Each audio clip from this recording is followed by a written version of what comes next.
Taxa de compressão. O que seria a taxa de compressão? Taxa de compressão, medida referente ao quanto que eu estou comprimindo o ar. Aquele conceito que eu falei lá na fase de compressão. Quanto mais eu comprimir, maior vai ser a explosão, até alguns limites físicos, tanto do combustível, né, físicos, químicos, como limites mecânicos. Como que eu calculo isso daí?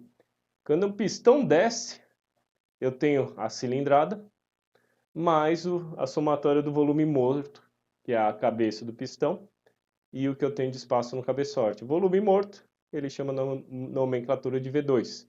Como que eu calculo a taxa, então?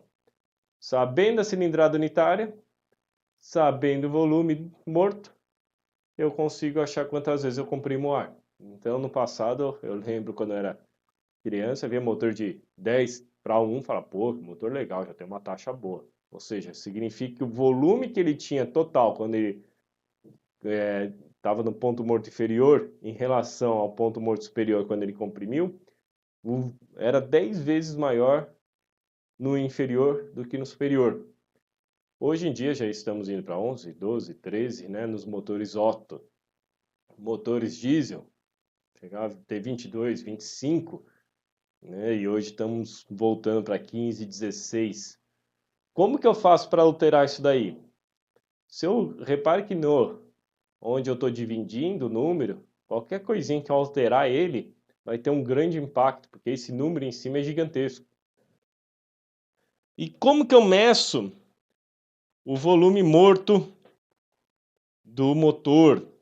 Eu vou lá, coloco o pistão aqui dentro, junto com o virabrequim, o motor montado, né? Só tiro o cabeçote e giro o motor para que eu tenha o pistão no ponto morto superior, ou seja, essa abinha aqui do pistão vai ficar lambendo aqui a lateral do bloco, ponto final. Ele vai ficar no ponto morto superior.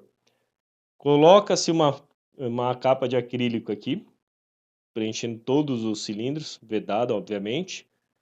E no meio dessa capa de acrílico eu tenho um furinho. Nesse furinho eu vou colocando óleo e medindo o volume com precisão de quanto que eu vou colocando de óleo, até que o óleo chegue no furinho. Eu vou com uma seringuinha, né? Algo bem preciso, né? Tem que ser bem feitinho ali. Nem seringuinha, eu vou com uma bureta, na verdade, para colocando o óleo lá dentro. Com isso eu preenchi aqui, medi quanto entrou de óleo, o volume. Ao mesmo tempo, eu venho com outra placa de acrílico aqui, coloco um furinho, obviamente que eu tenho que ter as válvulas fechadas e ao mesmo tempo a vela de ignição na posição, a vela que eu vou usar no meu motor e encho com óleo aqui até preencher tudo. Meço o volume. Com isso achei o volume morto. Então se eu for falar para você que eu tenho um motor de 2 litros, 4 cilindros, significa que cada cilindro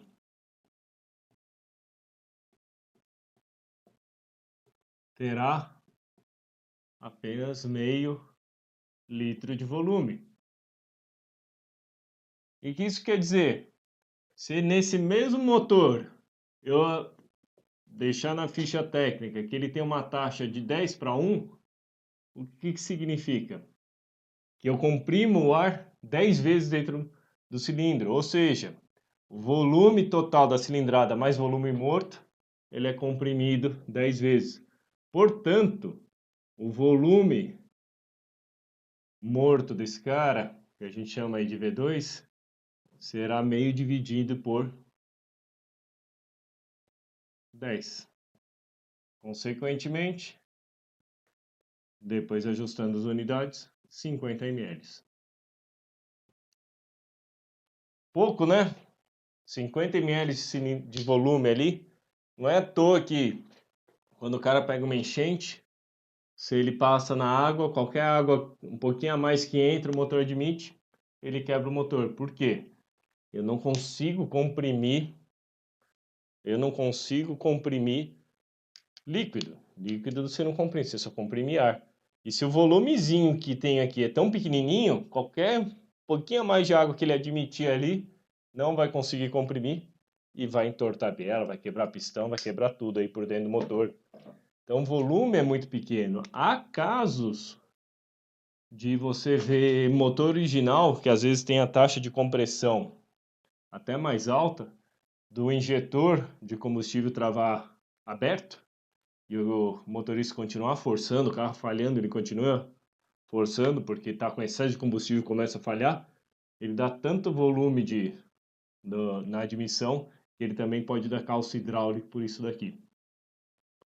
E no final, qual que é a prática usada pelos fabricantes de motores quando eu quero variar a taxa de compressão? Como eu expliquei antes, basta eu vir com cada cilindro, mostrando aí na figurinha, cada cilindro é o mesmo, só que eu só mudo o pistão. Então eu mudo a cabeça do pistão, eu mudo esse volume morto, consequentemente, eu vou mudar a minha taxa de compressão. No passado se aplicava muito isso quando eu tinha um motor gasolina e motor álcool.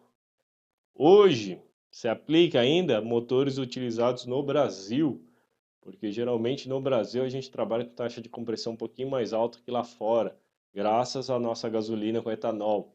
Muitos criticam, mas na verdade etanol na gasolina melhora as propriedades dela, e aí eu vou falar em mais detalhes logo a seguir.